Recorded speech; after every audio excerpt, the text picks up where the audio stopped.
hablaremos esta noche de Mary Baker Eddy, así se llamaba, Mary Baker Eddy y la ciencia cristiana. Atención.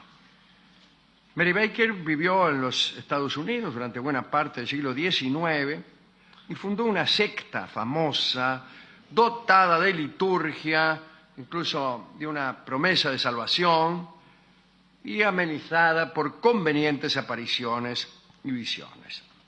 La secta, que todavía existe hoy, se llamó Iglesia de la Ciencia Cristiana. Para algunos, Mary Baker fue una santa. En opinión de los médicos de aquellos tiempos, fue un caso patológico grave. Dijeron eso no porque se encontraran con un delirio místico, sino porque Mary Baker atacó con sus creencias el saber médico y sus tratamientos. Un momento. Hablando de médicos... Tome el jarabe. Ahí está. Mary nació en 1821 en Boston y era la menor de 7 hermanos. Se cuenta que bastaba con dirigirle una palabra más o menos dura para que reaccionara histéricamente y se retorciera por el susto.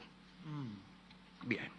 Mary era capaz de provocar deliberadamente esos ataques, todas las veces que le daba la gana. Alguien le decía algo, la tipa decía, pues bien, ahora para que vean, voy a provocarme un ataque. Durante mucho tiempo la familia, preocupada, respetó el estado de Mary y aquellos ataques. Pero un día un médico descubrió aquellos manejos histéricos y dijo que su salud era perfecta. Le aseguró a los padres que las convulsiones se producían por autosugestión de la tipa. Pero el diagnóstico no sirvió de mucho. Por espacio de largos años, Mary consiguió, mediante el empleo de su método, hacer su voluntad. A cada pedido negado, un ataque fenomenal. En la familia hubo bastante alegría cuando cierto hombre de negocios, un señor George Washington Glover, se casó con Mary. Este casamiento proporcionó a los Baker 2 años de felicidad hasta que el pobre Glover murió de fiebre amarilla. Mary se quedó sola e inmediatamente después de la muerte de su marido volvió a la enfermedad que se convirtió en una tortura para su entorno. Tanto gusto, encantado, le tomó a esta enfermedad, imaginaria por otra parte, que sus músculos terminaron por anquilosarse y su dolor era tal que visitó a un milagrero ambulante llamado Patterson. Bueno, aquí empieza la historia que yo quería contar.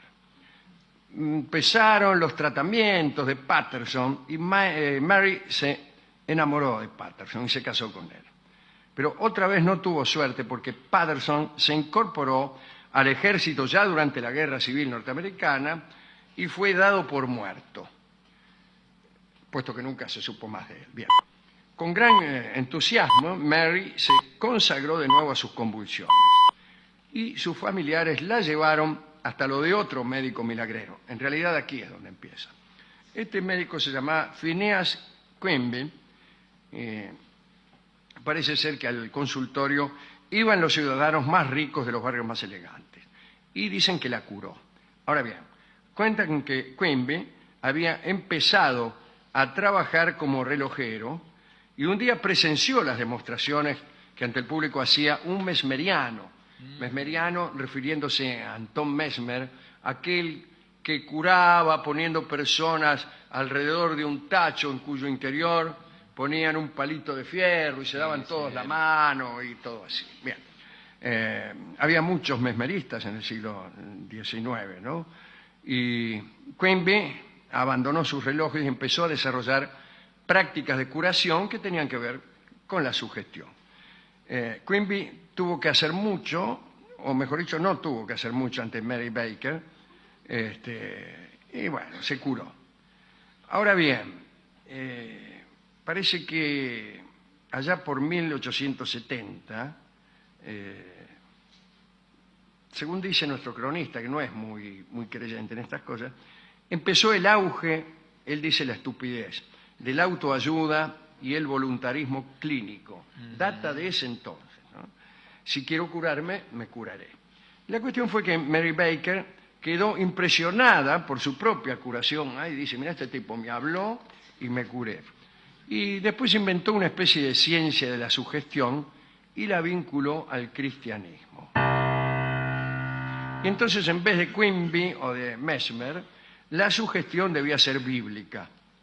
Ideó un caso inaugural. Mary dijo que, afectada por una herida en apariencia mortal, se curó milagrosamente después de haber meditado sobre el Evangelio de San Mateo, precisamente en el pasaje dedicado a la curación del paralítico. Muy bien. Con esa revelación, en 1875 publicó el libro Ciencia y Salud en la clave de las Escrituras. Toda la enseñanza de ese libro se resume en un principio. Dios es un espíritu. Los humanos creados a imagen suya también son espíritus. La materia no existe, por lo tanto, tampoco existe la enfermedad, son solo ilusiones. Buenas tardes. Un individuo puede vencer a la enfermedad si su fe es suficientemente fuerte. El mal no existe si uno cree en las verdades de la Biblia. Y entonces inició, ya cumplido sus 50 años, la redacción de su Biblia, que se llamó Ciencia y Cuerpo. Bueno, puso en los periódicos anuncios en solicitud de alumnos a los que ofrecía iniciarlos en esta doctrina de la ciencia y la salud, desde luego con el pago de unos honorarios. El interés fue tan grande que Mary tuvo que abrir sucursales que más tarde se transformaron en iglesias. Y como ocurre con toda comunidad de índole religiosa, especialmente si se trafica con el milagro, la empresa fue cobrando auge. En 1877, Mary se casó con Gilbert Eddy, pero el tipo se enfermó y no hubo sugestión que lo salvara, se murió. Pero el fervor por la creencia en que si fuimos hechos a semejanza de Dios no podemos padecer nada más que ilusiones, llevó la negativa sistemática por parte de Baker y sus discípulos de recurrir a la medicina oficial en caso de enfermedad. Es decir, ya empezaron a no ir a los médicos. Y eso vino a provocar problemas, incluso jurídicos, relacionados con la falta de asistencia a personas en peligro. Allá por 1890, la mitad de los habitantes de Boston habían dejado de asistir a los hospitales. La mitad, digo, la mitad. Habían dejado de asistir a los hospitales y solo rezaban por su curación, palabras que les sugería Mary Baker. Mary vivió hasta los 89 años. Murió en 1910, millonaria, y habiendo visto el cumplimiento de uno de sus planes más queridos, la construcción en Boston de la iglesia madre, edificada según el modelo de la Catedral de Florencia. Era el edificio más alto y costoso de todos los que por aquellos días ostentaba la ciudad. Los cientistas cristianos no tuvieron pastores, practicaban lecturas públicas de la Biblia y de los textos de Mary Baker, y el movimiento se difundió por todo el mundo. En los Estados Unidos, además del New York Times, solo hay un periódico que se vende en todos los estados, y este es el Monitor de Ciencia Cristiana. Sus editores se vanaglorian hoy en día de no herir a ningún hombre y de bendecirlos a todos, lo cual, desde luego, no está mal. Esto es lo que teníamos que contar sobre Mary Baker y la ciencia cristiana. Bueno, pobre Mary Baker, ninguno de sus maridos le duró. Se ve que no tenían fe, porque fueron muriendo uno tras otro como moscas. Pobre la familia de Mary Baker, que aguantaba todos los pichiruchi que le agarraban, ¿no? Esos mareos, esos ataques. Le agarraban solamente cuando se contrariaban sus deseos. Podríamos dedicarle esto también al amigo Sigmund Freud, que en lo que a histeria se refiere tuvo tanto que decir, ¿no? Y a su paciente, aquella, ¿cómo se llamaba? Dora, la paciente Dora. Bueno,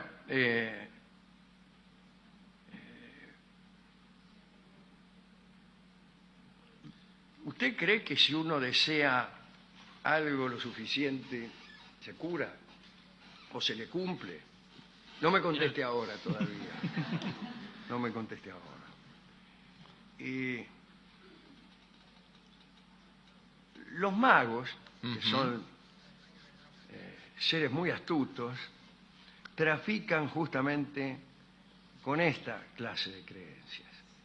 Es decir, con las creencias que el cerebro nos proporciona más inmediatamente y que consisten en explicar los sucesos no siguiendo una metodología estrictamente racional, sino explicándolos rápidamente y supersticiosamente. De un modo mágico, claro. Entonces, suena el teléfono y usted acababa de pensar en Rolón, discúlpeme usted, todos tenemos malos pensamientos. Y atiende el teléfono, ¿y quién es? Rolón. Luego usted no hay quien le saque de la cabeza que usted está conectado con Rolón y que Rolón lo ha llamado porque usted lo había pensado. Lo había pensado. Lo invoqué pensando. Sin pensar en todas las veces que usted, habiendo pensado en Rolón, no recibe un llamado de este. Claro. El mago induce al tipo que piensa una carta a que piense una que él ya decidió. Con distintas técnicas, mostrándosela más que las otras, lo que sea. Y entonces le dice, vea, usted pensó en el 4 de copa. Y el tipo le dice, oh sí, y piensa, ¿por qué será que este tipo sabe que yo he pensado en el 4 de copa? Respuesta, porque lee la mente. Claro. La gente busca un atajo, un camino corto, claro, que explique algo en teoría inexplicable. ¿Cómo ha podido adivinar la carta que yo estaba pensando? Solución fácil, porque lee la mente. Claro. Y no, ya sabía, ha hecho que yo, claro, me ha manipulado para que yo eligiera la carta que él dijo. Después de todo yo no tenía casi otra alternativa que la de elegir otra carta. De este mismo modo, buenas tardes. Buenas tardes. Funciona esto de Mary Poppins. Usted desea algo, La lo tipa piensa. dice, tenga fe, y bueno, usted se cura. La gente se cura, salvo cuando no se cura. En cuyo caso, eso evidentemente es porque usted no ha tenido fe. Y si no se hubiera curado como tantos otros. Y así vamos, es. Pero ella vamos vivió sobreviviendo. 89 años vivió ella. O sea que no le ha ido mal. Tenía fe. Yo no sé si ella tenía fe. Lo que a lo mejor tenía era medicamentos. Claro, que se reservaba solo para él. Bueno, hemos ido a la discoteca y hemos conversado sobre estos asuntos con el discotecario, que me dijo que él sí ciertamente creía en todo eso. Ah, sí, mire. Sí. Y me dijo, mire, yo en cierta ocasión tenía una gripe. Sí, una gripe. Y bueno, iba a tomar medicamentos, pero una persona me dijo que solamente tuviera fe en que me iba a curar y me curé. Pero la gripe pasa después de unos días. ¿Qué me hace con la cabeza? Él me hacía. Bueno, señor, pero... Como diciendo, bueno, no hay posibilidad de dudar. Igual la gripe se le pasa, aunque... ¿Qué? No sé. Sí, Se le pasa si tiene fe. Si no tiene fe, no. Que la va a tener siempre, hasta el fin de los días. Sí. Bueno, muy bien. Y entonces yo le pedí que me diera... ¿Un disco le dio o no le dio nada? Un disco. Y él me dijo, ¿usted tiene ahora alguna enfermedad? Yo le dije, mire... No que yo sepa. Yo tengo ahora un calambre. Sufro de calambre. Bueno, dice, tenga mucha fe y se va a curar. Y el disco que le voy a dar es un disco que habla de su enfermedad. ¿Del calambre como enfermedad? El calambre como enfermedad. Y se llama calambre. Ah. Usted escuche este disco, tenga fe y va a salir caminando como cualquiera. Y eso es lo que vamos a hacer. Vamos a escuchar a Astor Piazzolla en el tango terapéutico que se llama Calambre.